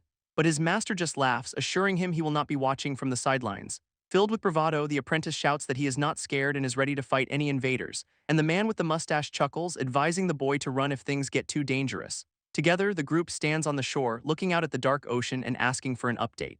A report comes in, an unknown object weighing 2 million tons is approaching from the sea, and it is cloaked by holographic shielding, leaving them no choice but to gather their forces. Stunned by the news, the apprentice wonders what could possibly weigh so much. With the mustached man smugly guessing it must be at least 2 aircraft carrier fleets. His master looks on in disbelief, questioning who would send such a massive force. And the group suspects Bicania is behind it, having lured their leader away to a meeting. However, the man with the mustache believes Bicania would not be acting alone in this. Just as a massive glowing object with a honeycomb pattern appears in the sky. It crashes against a massive barrier, sending a colossal wave toward the shore, and the impact is immense, shattering the protective shield with a deafening crack. Revealing an entire fleet of warships now sailing through the breached defenses. A flag bearing a distinct red emblem confirms their fears. It is Bicania's forces. This mustached man grins, smugly satisfied that his guess was correct all along. A strategist reveals their ultimate weapon, Heaven's Tear, has a significant chance of being intercepted. But his companion, Mr. Zia, suggests they can win with one blow if their targets are immobilized. From the deck of a warship, a colossal wall of ice erupts from the sea, blocking their path. On the ship, a red-haired warrior in a maid outfit expresses shock that they have already been discovered, while her subordinate questions their chances in a direct confrontation against such power. Their commander, radiating energy, declares they have the nation's strongest fleet and awakened on their side. With his eyes glowing a menacing purple, he steels himself for the coming battle. Vowing to accept death before defeat, he rallies his troops under a squadron of jets, but their opening salvo of electromagnetic cannons is completely blocked by the crystalline barrier, and a panicked pilot realizes his jet cannot stop in time, heading for a direct collision. One by one, the fighter jets slam into the jagged ice spikes, exploding on impact. Deep within the icy fortress, 2 lone defenders stand among the wreckage. This younger of the two expresses disbelief that he and his master managed to block the entire assault, a confident smirk spreading across his face as he declares they can defeat the invaders. Enraged by their defiance, a hulking armored warrior steps forward, calling them arrogant. This commander notes this massive brawler is the perfect tool for the job, as the brute effortlessly lifts a massive torpedo over his head with raw strength. With a mighty heave, he launches the projectile directly at the ice barrier. This torpedo smashes through the ice vines, creating a massive explosion and a breach in their defense. Frustrated, the young defender watches his magic flicker as the enemy breaks through once more. This old master warns his apprentice to get back, preparing to unleash his full power alone, and with glowing eyes he channels immense energy into the legendary ice wand. His apprentice watches from above, realizing his master is about to use a devastating technique. Taking a deep, frosty breath, he focuses all his energy for the final incantation, unleashing Eternal Frost, a cataclysmic explosion of ice magic that erupts outward, sending a colossal tidal wave of jagged ice surging toward the enemy fleet. In an instant, the entire ocean freezes solid, trapping the warships in place. Every vessel, including the command towers, is completely encased in a thick layer of frost. On the frozen deck, an enemy soldier shivers violently, exclaiming about the bitter cold. So one of his comrades creates a neutralization circle, warning the magic can freeze even S ranks to death. This frost is relentless, however, instantly creeping up the boot of the approaching commander, who scoffs dismissively, questioning if mere rank magic can truly stop them. Effortlessly shattering the ice on his leg, he calls the defenders hopelessly naive. Back on the shore, the strategist orders Heaven's Tear to strike the enemy from behind, frantically shouting that they are a second too late and the targets will escape. This enemy commander looks up, sensing a massive energy vortex gathering in the sky above, his expression turning to shock as he tries to comprehend the new threat materializing overhead. A brilliant beam of energy, Heaven's Tear, pierces through the sky and the ice barrier, and a frantic cry goes out to run, realizing the attack is aimed at the ship's ammunition. This resulting explosion is immense as a system alert confirms Heaven's Tear is temporarily disabled. This old master strains, sweat pouring down his face from the immense effort, while his apprentice laughs wildly, taunting the invaders for walking into their trap. But his bravado falters as he realizes the true scale of the enemy forces, when the mustached man notes with a smirk that far too many have already broken through. On the other side of the shattered ice, a new squad of elite warriors appears, confirming the entire Chained Islands fleet has committed to this overwhelming assault. Dushi, the guild's strategist, demands an immediate assessment of their combat strength. Her subordinate nervously reports back, confirming their situation looks dire. As the enemy forces are revealed, hundreds of high rankers, including 8 S ranks. In comparison, their own army is drastically outnumbered at every level, with the final tally including a single solitary C rank fighter. Enraged at being singled out, the young apprentice shouts back in defiance, standing alone before the enemy and proudly declaring his status as a C rank mage. His master and the mustached man watch on, amused by his reckless courage. Undeterred, the boy faces down the entire opposing army across the frozen battlefield. Believing his area of effect magic can overcome their superior numbers and ranks, his eyes glow with a fierce determination to prove his worth in battle. And with a powerful incantation, he summons a deadly ritual of floating ice blades. But the enemy commander simply orders a colossal warrior to crush the small fry. As the giant leaps forward, the apprentice warns that his magic will freeze anyone on contact. This old master panics that his apprentice will be defeated, but his companion is unconcerned. As the young fighter lunges forward with a feral intensity, shocking his opponent, both he and the massive brawler are sent plummeting from the ice wall in a chaotic clash, while the mustached man watches the brutal exchange without a hint of worry. Their impact carves a massive crater into the cliffside, shaking the entire battlefield. And though battered and bleeding, the apprentice glares up from the rubble undeterred. Tears stream down his face as he realizes the terrifying power of high rankers. His companion explains the enemy is merely testing their defenses with a B-rank fighter. Across the ice, the brawler scoffs, believing he has seen the full extent of their strength. But in the next instant, his eyes widen in complete and utter disbelief. As the mustached man on the other side reveals a sinister, knowing grin, this brawler looks down to find his leg has been mysteriously and horribly mangled, while a blonde strategist reveals he coated the apprentice in a powerful reactive poison. Now named as Hengang, the brawler collapses as his allies rush to his side in panic, one of them reaching down, desperately trying to stop the bleeding from the gruesome injury. But another warrior screams a warning. The poison is contagious and will kill anyone who touches it. This remaining invaders stare in horror, one of them regretting ever joining this fight. And overwhelmed by the carnage, the young apprentice just wants to escape the slaughter. Back in the present, the stranger asks if that traumatic event is what broke the young man, as the memory of the brawler's body dissolving into a toxic mess lingers. This enemy commander's eyes glow red with pure, unadulterated fury, while the mustached man presents an antidote, sarcastically apologizing for being too late. With cold authority, the commander announces he knows 3 traitors have fled to their side, but the defender points to a bloody mess on the ice, claiming he already eliminated them. His opponent's lie only fuels his rage, demanding they step aside immediately. Yet the mustached man's gaze remains calm and unwavering in the face of the threat. He then exposes their deception, identifying the ship's cannons as Beacania technology, and points to a chip in the paint revealing another nation's flag underneath. Mockingly, he questions why they'd die for a nation that treats them as disposable. This commander and his troops stand in stunned silence, his taunt hitting its mark. Seizing the moment, the mustached man proposes an alliance, promising them genuine friendship. Before adding that the commander probably is not authorized to make that decision anyway, he even dangles the possibility of a high-ranking position if the commander defects. Losing his patience, the commander issues an ultimatum, vowing to cross their border by force. He then commands 20 of his elite warriors to step forward, ready for battle. A female defender panics, urging her leader to stall for reinforcements, but he explains it is meaningless as no one strong enough is nearby to help. Even if they could wait, he knows the enemy must have a backup plan ready. Worried, his companion asks how they can possibly win this fight, while the enemy commander declares he will handle the S-ranks himself, leaving the rest to his troops. His female companion is horrified, asking if he intends to fight 9 S-ranks all by himself. But he simply reminds her that she should already be well aware of his true capabilities. smirking as he recalls a past victory over their leader that everyone dismissed as mere luck. She furiously argues he only won by tricking them with laxatives, a fact he cheerfully ignores. Across the battlefield, an enemy soldier with a headband prepares to swallow a glowing red pill, swallowing it in one gulp as his comrades do the same, their eyes filled with resolve. With the order to attack given, the enhanced soldiers surge forward in a frenzied charge. Realizing there is no time to think, the female defender braces herself for the inevitable clash. Her mustached companion wonders if the enemy is just sending cannon fodder to probe their strength. A massive wave of berserker soldiers stampedes across the ice, a truly overwhelming force. Their eyes glow a menacing red as they roar in unison, veins bulging with newfound power. This entire squadron transforms into a horde of raging berserkers, their bodies crackling with energy.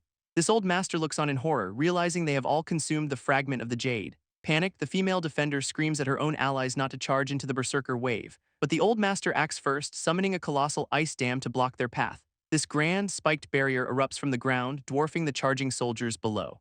Exhausted from the massive spell, the old master clutches his chest, calling for his heart medicine. His apprentice AQE is still on the ground, too injured from his earlier fight to respond. Blood streams from his mouth as he reveals his bones are shattered, completely immobilizing him. Nearby, two other defenders can only watch the chaos unfold, powerless to intervene. A white-haired man desperately asks an injured comrade for medicine, who directs him to their pocket. Back at the wall, the defenders know their icy barrier is already failing against the enemy horde. As an explanation reveals, the invaders are using a jade fragment that unleashes 100% of a person's energy. Their incoming assault is compared to 20 heaven's tears, prompting a desperate call for all defensive mages. Out of time and energy, the old master knows he cannot reinforce the wall before it shatters. With no other choice, he pulls out a handful of the mysterious, power-enhancing pellets. And in a moment of sheer desperation, he consumes the dangerous substance in one gulp. Master Fan steadies the old mage, who thanks him as the overwhelming power surges through his body. He channels this newfound energy into the barrier, commanding the ice to crystallize and harden instantly, while another master joins the defense, weaving golden rivers of metal through the ice to fortify it. Two more allies step forward, offering their power to help old Zia hold the line against the onslaught. But on the other side, a lone enemy warrior glows with immense power, facing the reinforced wall alone. Placing a hand on the fortified surface, he admits its toughness as raw energy cracks around his palm. With a surge of strength, he begins to scale the sheer ice cliff, his body a beacon of destructive force. Eyes glowing with pure power, he lets out a triumphant roar, ready to unleash his full might. A single punch connects with the wall, triggering a cataclysmic explosion that shatters their defenses.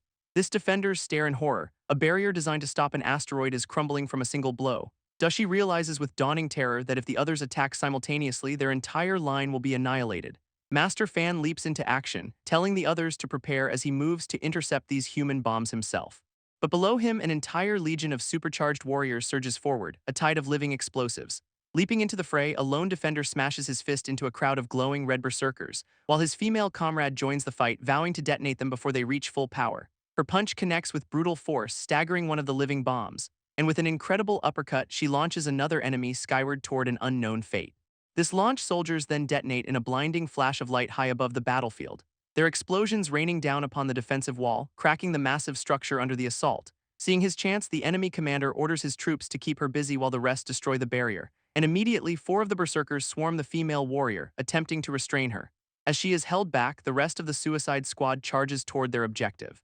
But the warrior just smirks, mocking their belief that the threat of explosion could ever scare her, questioning their foolishness for taking on one of Vigilia's strongest fighters so directly. Suddenly, her captors cry out in shock as they are mysteriously impaled from behind, as a brilliant burst of golden energy erupts from her body, skewering every enemy in her vicinity. Tossing their bodies aside, she watches as her attackers are sent flying into the air. This cavern is now filled with the glowing embers of the defeated, their explosive power neutralized. Elsewhere, a masked man looks on with dread, admitting a strange, soft feeling is scaring him, while a different man with a glowing hand casually smokes, observing the strange melting scenery around him. He glances down as bodies begin to plummet from the sky, splashing into the icy ground below. Looking up to see the sky is filled with countless falling soldiers raining down upon him. With a cold command to drop, the ground erupts in spikes, impaling the falling troops in a brutal display. This mustached man smirks, explaining his plan to launch enemies 10,000 meters high. This unique talent for precision makes these overwhelming battles almost trivial for him, as his ice shards instantly neutralize an entire squad of enemy fighters with perfect accuracy. Meanwhile, a long-haired S-rank defender uses a horrifying poison to dissolve their bodies into skeletons. But he senses something is amiss, realizing the invaders' strategy does not quite add up, questioning why they'd push forward when a greater trap awaits them further inland. This defenders debate the invaders' true motives, unable to understand their reckless assault, Even a fire-wielding warrior wonders what goal could possibly justify such a costly invasion. Back at the command post, the strategist orders a 3-minute countdown for Heaven's Tier. While on the battlefield, the poison user instructs his subordinate Chixeo to stay back and count the enemy. With eyes glowing ominously, he gives a final chilling order: kill every last one of them. An opposing S-rank steps forward, identifying him as a fellow poison user, challenging him with a grotesque, tentacled poison sprout sword. This bald warrior brings his blade crashing down on a massive skeletal wall, but his attack is completely ineffective against the S-rank enchanted beast. Watching the S-rank duel, the young apprentice knows he must buy time for their strategist. As another defender, a female warrior, gathers brilliant orange energy in her hand, she unleashes a devastating barrage of light beams called Kusanagi no Tsurugi. Yet even this powerful attack leaves her battered and shocked by her opponent's strength. Realizing she will die if she holds back, she prepares to unleash Buddha's Doom Stage 3. This female warrior unleashes a furious roar, her incredible speed overwhelming her opponent's blade, forcing him to summon the Yata no Kagami, a legendary shield to block her assault. He is stunned that she can push him this far with just one arm, calling her a monster. Their powers collide in a blinding explosion of light and force, shaking the battlefield. But realizing her third stage is not enough, she contemplates unleashing an even greater power. She knows this is no mere duel. One wrong move could mean her immediate demise. Her opponent, however, smirks confidently, believing the fight is going exactly as planned, while a battered and frustrated warrior screams at Dushi to finally join the battle. But he just shouts back, telling her to be quiet while he tries to think of a plan. Taking a brutal hit, she furiously questions if his promise to handle the S-ranks was just a lie. As his own men panic around him, lost without a clear objective or a path to victory, suddenly a foot crackling with lightning descends upon Dushi, catching him completely off guard. Yet a manic grin spreads across his face as he seems to welcome the attack. He effortlessly catches the attacker's leg, proposing a strange solution to their dilemma. And the newcomer, a man with an afro and sunglasses, glares down with cold intensity. Dushi whispers that he has already figured out the enemy's true objective, prompting the lightning wielder to immediately leap away toward the enemy lines, descending upon a squadron of unsuspecting soldiers like a bolt from the heavens. Dushi then reveals his ruse, standing among what appear to be petrified soldiers, as the female warrior watches on, finally understanding his bizarre and brilliant strategy. A muscular warrior is stunned by a sudden attack that takes down her comrade from nowhere, while Dushi confronts the enemy commander Mr. Mishima, questioning his unexpected arrival. With dawning horror, Mishima realizes that Dushi has somehow figured out their entire secret plan. He immediately issues a new order for all S-ranks to abandon their posts and prioritize killing Dushi. Burning with rage, the commander declares their most dangerous opponent must be eliminated at all costs. Elsewhere, a female defender with a massive sword rallies her troops, urging them into the fight. A fighter in a large straw hat acknowledges the boss's call, signaling for his allies to move out. Another warrior cuts through the chaos with a glowing pink blade, wondering about the sudden rush. This shirtless S-rank watches them all depart, impressed that Dushi could command such attention. Standing beside a massive spirit beast, he complains that this relentless battle offers no time to rest. Meanwhile, the old master engages an enemy mage, conjuring ice magic to counter a fiery spell circle. His opponent unleashes a powerful Thousand Torches attack, a swirling disc of destructive red energy. But the mage quickly abandons the fight, choosing to follow Mishima's new orders instead. Refusing to let him escape, the old master ensnares the fleeing S-rank in a 4-leafed ice cage. This trapped warrior struggles against his prison, cursing the old man's relentless persistence. Knowing Dushi is overwhelmed, the master resolves to at least take down this one enemy himself. He strains to maintain the spell, panting as he wishes he were 10 years younger. Just then, a hulking armored warrior appears behind him, ordering him to get out of the way. In a flash, the armored giant is decapitated by an unseen ally who scolds him for dawdling. This old master's weapon clatters to the icy ground, his fate suddenly hanging in the balance. In a flash, another enemy soldier is decapitated, his body left standing lifelessly, while defenders with glowing weapons carve through the invaders with brutal efficiency. But elsewhere, a blonde warrior finds herself surrounded and completely overwhelmed. Bloodied and beaten, she can only call out for her master in utter despair. Pinned to the ground by an immense pressure, she struggles against her captors, her fear turning to pure rage as she vows to kill every last one of them. Meanwhile, a horned berserker charges a lone poison user, radiating with killing intent, catching the robed defender completely by surprise with his sheer speed. Yet the defender grins, revealing a magic circle trapping the warrior in place.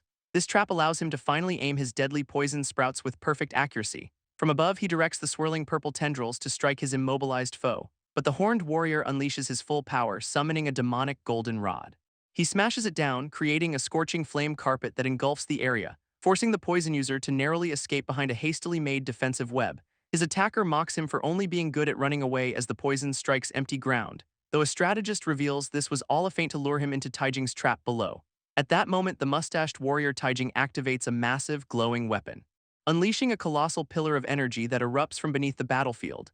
This strategist watches the explosion, confirming his subordinate has struck their target. Just as a massive arcing blade of pure energy comes slicing down towards them, a decapitated enemy lies impaled on the ice, his allies staring in disbelief at the impossible speed of the kill. This long-haired defender stands calmly on the shattered ground, his work already done. Holding the corpse by its collar, he casually remarks that S-ranks are indeed a bit troublesome. Realizing their one-on-one strategy failed, the enemy commander orders his remaining elites to attack together. But he holds two back, instructing them to observe from a distance and strike at the perfect moment. On the vast ice field, the lone defender now finds himself completely surrounded by powerful foes. One of the S-ranks in white robes calls to his straw-hatted partner to help him pin their target down, and his ally begins to channel a dark power, preparing an attack he calls Groundless Hell. A swirling vortex erupts from the ice, though the defender narrowly avoids its pull, prompting the white-robed man to immediately unleash another technique, the Great Seal. With a command to drop, a colossal block of energy materializes high above the battlefield. This defender is caught directly underneath, straining to hold back the crushing weight of the assault. Gritting his teeth, he admits that fighting multiple S-ranks at once is proving to be a challenge, as he realizes their plan is to slowly force him down into the deadly vortex at his feet. Seeing him pinned, another enemy S-rank wreathed in lightning rushes in for the kill. This attacker notes that with his hands occupied, the poison master is completely defenseless. Vowing to kick right through him, the lightning user launches himself into a devastating dive kick, his attack connecting with brutal force against the trapped defender. A comrade screams a warning, reminding the attacker that he is facing the monster who killed Tetsuchu. But the defender just smirks, mocking them for being idiots even at the S-rank level. As the kick lands, the defender's body dissolves into a strange, teal-colored liquid. Believing it is just poison, the attacker vows to evaporate it all with his lightning. Suddenly, a drop of the strange substance splashes onto his face and he freezes in shock. In an instant, his flesh melts away, leaving only a poisoned skeleton for his allies to see. Reforming with a sinister grin, the poison master reveals they all came far too close. An enemy commander stares in disbelief, questioning how Tojo was killed in a single moment. His eye glowing with a unique pattern as he activates a power to analyze the situation. This defender unleashes his true power, a massive cloud of poison erupting from his body, which quickly expands into a massive, deadly sphere of toxic fog over the ice. Trapped within the fog, one S-rank chides his bald comrade for jumping in alone, but with no one to cover him, the bald warrior is caught and begins to suffocate. Just then, a female warrior with a red blade descends, mocking them for feeling relieved. A crazed smile spreading across her face as she declares she's been waiting for this moment. She unleashes a flurry of arcing red slashes, cutting down multiple defenders in an instant. Surrounded by a pink aura, she hovers over the battlefield, looking down at her next target. Now wounded, the long-haired defender finds himself facing the remaining S-ranks alone. As a new wave of elite enemies surrounds him, including an armored giant and the swordswoman. Wiping blood from his face, he realizes 6 elites remain and wonders how much longer he can last. From a distance, the enemy commander declares that the outcome of the entire battle rests on this fight. But the strategist with the special eye makes a shocking realization. Dashi has no poison abilities at all. A horned S-rank reveals Miss Hima is using his omniscient eye to expose their target's secrets. His vision penetrating the defender's defenses and spotting a storage spell inside his mouth. This analysis shows his entire body is covered in spells that activate with muscle movement. This horned warrior then prepares to show his armored ally the exact locations of these weak points. Other S-ranks mock the defender's tactics, dismissing him as a real threat now that he is exposed. And a cat-tiered warrior declares his poison useless, reducing him to a common fighter. Unfazed, the poison master simply asks so what, as he rips off his tattered cloak, instantly launching himself forward and kicking off the ground with explosive force. He lands a brutal kick on the cat-tiered warrior, mocking her overconfidence, leaving her stunned by his incredible speed, unable to react despite knowing poison was coming. This defender questions if his poison is truly useless just because they can see its source. A splash of green toxin hits her directly in the face as a red spell circle activates. Surrounded by purple tendrils, he challenges them to a battle of attrition with his poison sprouts. But he notices a strange rash on his own hand, realizing their poison works like a plague. Deducing their plan is to wear him down slowly, though he declares there is nothing to fear. This poison master reveals he already possesses an antidote, conjuring it in his glowing hand, and slams the cure into his own body, purging the enemy's plague with a burst of energy. Just then, a uniformed officer appears from nowhere, forcing him to block a surprise attack, while the massive armored warrior looms over him, winding up for a devastating punch, forcing the defender to quickly manifest a poison armor to protect himself from the blow. This lightning user smashes the defender into the ice over and over again. Their commander praises the poison user for holding out against his 9 greatest fighters, but the defender, looking battered, breathes a sigh of relief as if it was all an act. He reveals with a smirk that his enemies fell for his ruse once again. Knowing it is not time yet, he plans to lure them in closer for his real trap, as an enemy with a glowing pink blade moves in for what she thinks is a finishing blow. Her bald ally shouts a warning, telling her to back off from the close-range fight. prompting the other S-ranks to all charge in at once in a chaotic frenzy, and their uncoordinated assault leads to friendly fire, with one warrior taking an accidental hit. From afar, Mishima explains the defender is exploiting their cramped formation to move freely, using their own bodies as obstacles to weave between their uncoordinated attacks. This horned warrior realizes they must immediately change their attack formation. So Mishima suggests a new strategy with a vanguard and a rear guard for more space. This new plan will block the poison user's line of sight, leaving him open to surprise attacks, and the horned warrior eagerly leaps into the air to put the new strategy into action. As the S-ranks re-engage, the defender on the ground coolly notes their tactical shift, but he just grins, holding a strange green substance that makes their new plan perfect for him. One of the attackers boasts about his powerful defenses, second only to Mishima's legendary shield. Just as the horned warrior dives down, ordering an attack before a second poison wave is released, he ignites his massive cross-shaped weapon, roaring that he has finally arrived for the kill. A fire wielder unleashes a jail of fire, vowing to incinerate the poison master's spells. With demonic red eyes, the horned warrior brings her blade down in a vicious strike. But to her shock, the blade has gone right through her own body, leaving her impaled. Her attacker gloats that while her defense is strong, his offense is even stronger, piercing her completely. Far from the battle, two figures sit at a high-tech bar, casually discussing the events unfolding, and the blue-haired man smirks, commenting on how the S-ranks are being taken down so easily, while his long-haired companion explains that at their level, S-rank is merely an entry requirement. He then questions how Dushi could possibly have eliminated two S-ranks at the same time. This answer is simple, his companion states. Dushi finally revealed his true talent. This scene cuts to a battered Dushi who grins as his talent finally activates with a golden aura, and on the battlefield everyone witnessed his true power for the very first time, revealing himself as a fighting class awakened, a fact no one could have ever predicted.